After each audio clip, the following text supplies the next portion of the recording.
Tonight is one of the most celebrated Australian statesmen of modern times. He started his career as the entertainment officer at a club in Sydney and has risen to the heights of being the Australian cultural attaché to the court of St. James. I couldn't agree more with the critic who said that he impugns the fundamental refinement of the Australian character. Ladies and gentlemen, Sir Les Patterson.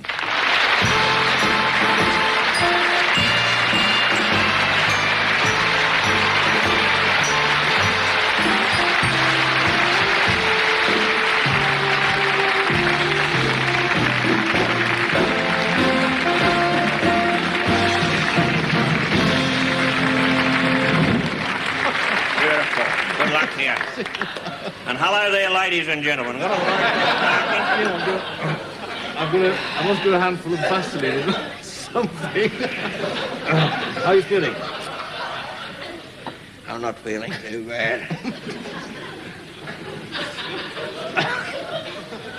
Yeah. Of course, images.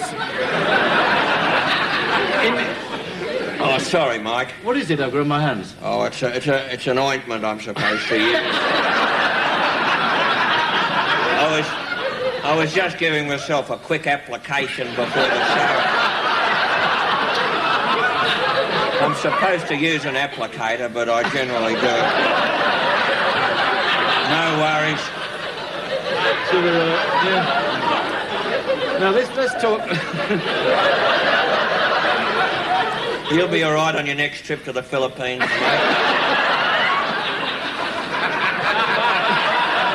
Are you with me? No worries. Now, this thing about image is obviously terribly important. I mean, that's part of your job.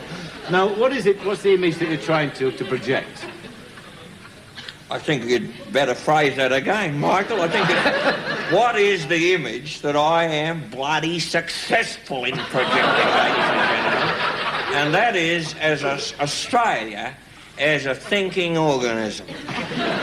You know, it wasn't very many moons ago what you do to old Brian Humphrey and Headley, the poor bastard with ashes. I seen him out there. Oh, Christ, you must have given him a rough time. We talked about getting on the grog. Oh, Christ, eh? It stuck into him. Ladies and gentlemen, it's very good to be here on the Parky Show. You know, you could say this is the International Year of Australia already, couldn't you, Mike? Well, you could. It's been fantastic, the publicity we're getting, and largely due to the efforts of my good self. You know, it wasn't many moons ago that they thought we were a bunch of rough diamonds down there. But, you know, we've got more culture than a penicillin factory in Australia. I'm telling you that.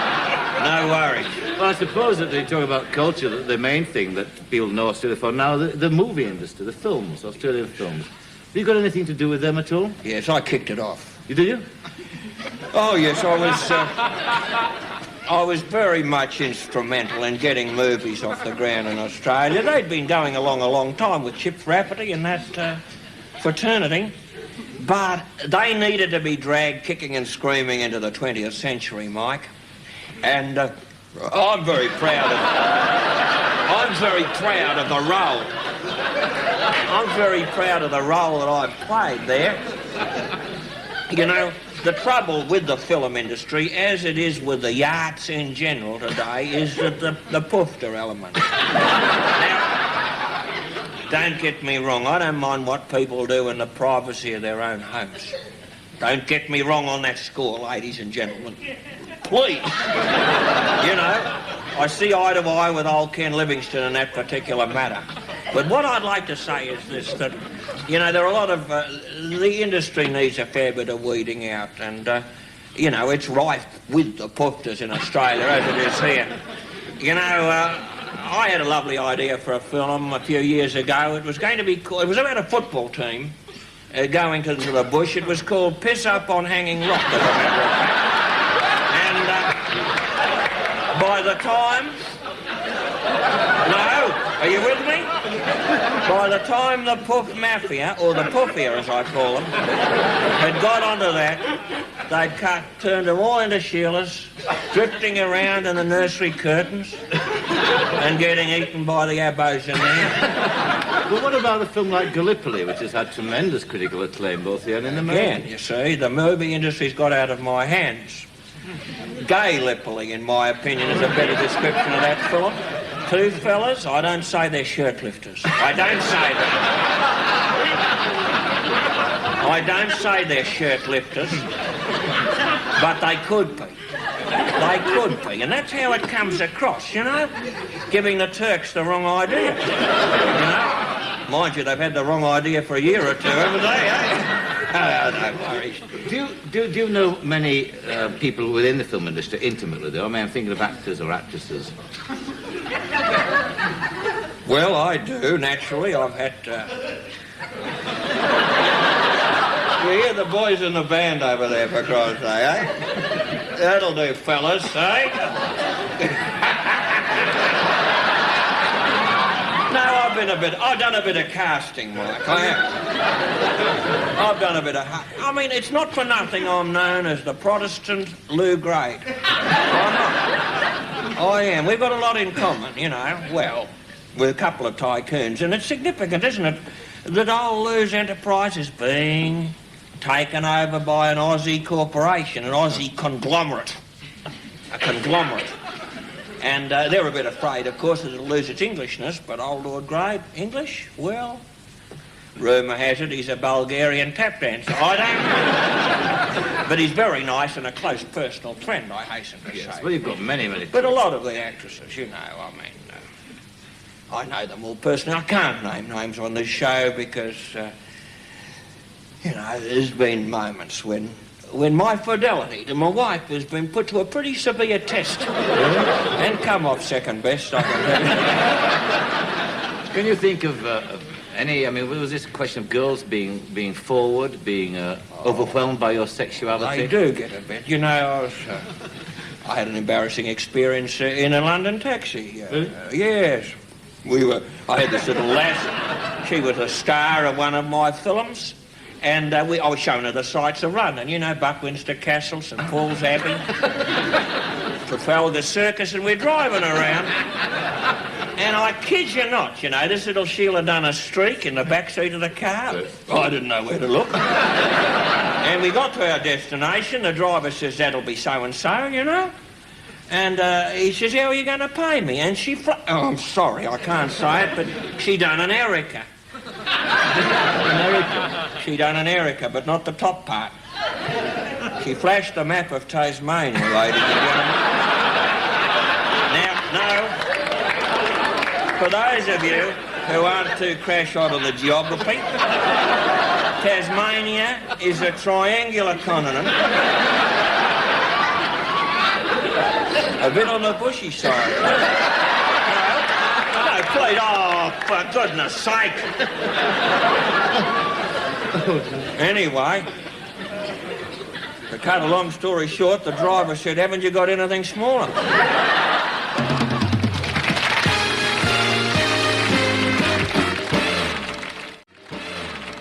All dressed up like a pox doctor's clerk on this show tonight. You know, it's a bit over the top, ladies and gentlemen, I'm sorry, but I've just come from an affair of state. What was that? Oh, just some little do in Oz House. But I think it was a dried fruit convention, as a matter of fact. You can't get away from them, can you? You're a great statesman and diplomat, Sir Les. You have to be, Mike. You're up front. I'm up there, up front the whole bloody time. You know? You with me? It's stressful. It's a tremendous strain. I was disappointed I didn't get the job of Governor-General of Australia. I would have thought you made a very... You know, it was between me and the Prince of Wales, and an outsider come in. No worries, good luck to him. But I'm over here in London. I've been fronting up for Australia for many, many years. I've been taking the knocks, and I've been taking the kudos, and it's been a tremendous amount of fun. Have you modelled yourself on anybody in all those years? Well, as I say, there's a bit of Lord Grey, there's a bit of Henry Kissinger in me. I see myself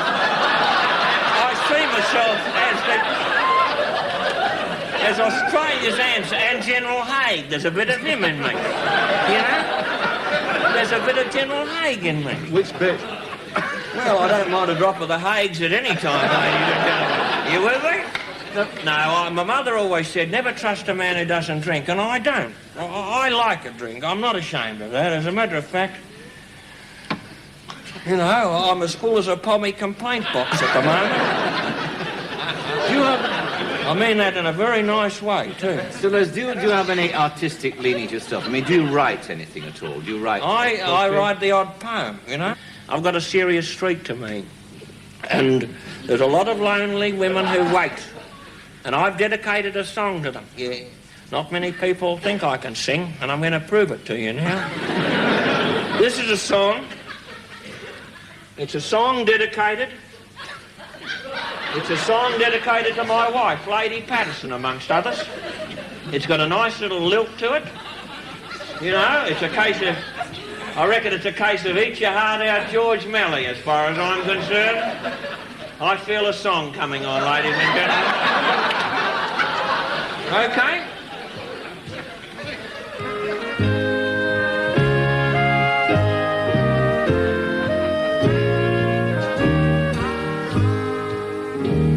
Me job takes me miles over land and sea, but home is the place I'm always longing to be. There's a little old Sheila waiting for me, and she's my old lady. The years have rolled by since she was a bride. Now and then I enjoy a little bit on the side. She might smell a rat, but she's got plenty of pride, 'cause she's my old lady. I sometimes forget to sling her a quid. She never gets too much love. But no matter how I treat the poor old cow, me dinner's always in the oven. Oh, cripes, I've tried on that parking. I'll have to run it again, fellas. All right, fellas. No worries, let's hear it. Come on.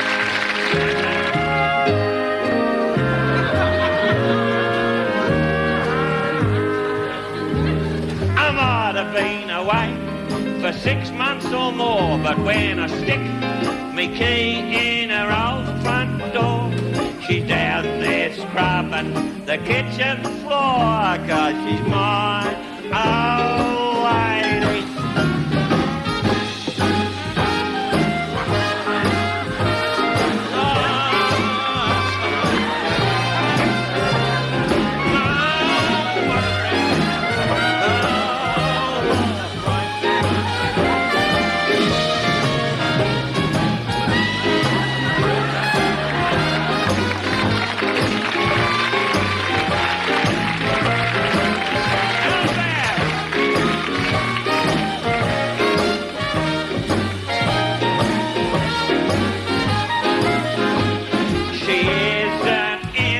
The bloom of youth, and I must say she started looking at the last time I saw a head like hers.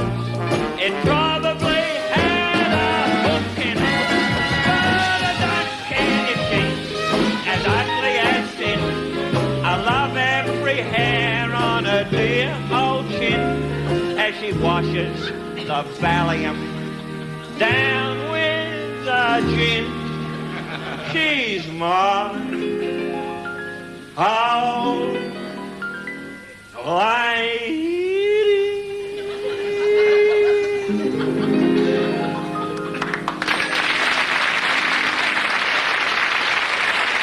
Thank you. No worries. No worries. Thank you, ladies and gentlemen. Thank you very much indeed. Okay, all right. Very good. Very good. Proper play. Thanks, Mike. Now, have you... Shagged out, huh? Have you got anybody... Just feel as I've done 3 rounds with a revolving door. Have you got anybody with you on this trip? Are you accompanied? Oh, I've just got my research assistant. researched this? Little girl Friday. Lovely. How are you, darling? Yes, Where did you find her? well, she's an Australian lass. She's from the outback.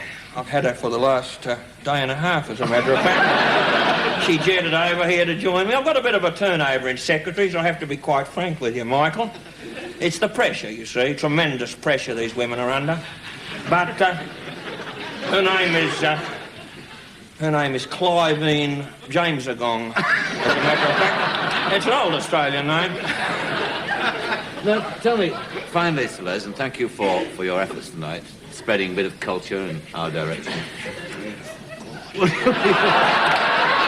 Celeste, what? Will you in fact stay, do you think, while, or for Dame Edna, who's about to make an appearance? Well, I will, but I wouldn't mind just nipping the amenity. The dunny. The dunny. The dunny. Is that a British expression as well for It the is. old, you know? Yeah, that's nice. Huh? No worries. Isn't it incredible, the cultural links between our countries? I wouldn't mind nipping into Powder my nose, Parky. I'll be back later. All right. Good luck. Well, It's been a big pleasure. A big pleasure. Thank you, ladies and gentlemen. Celeste back. Thank you so much. Thank you so much.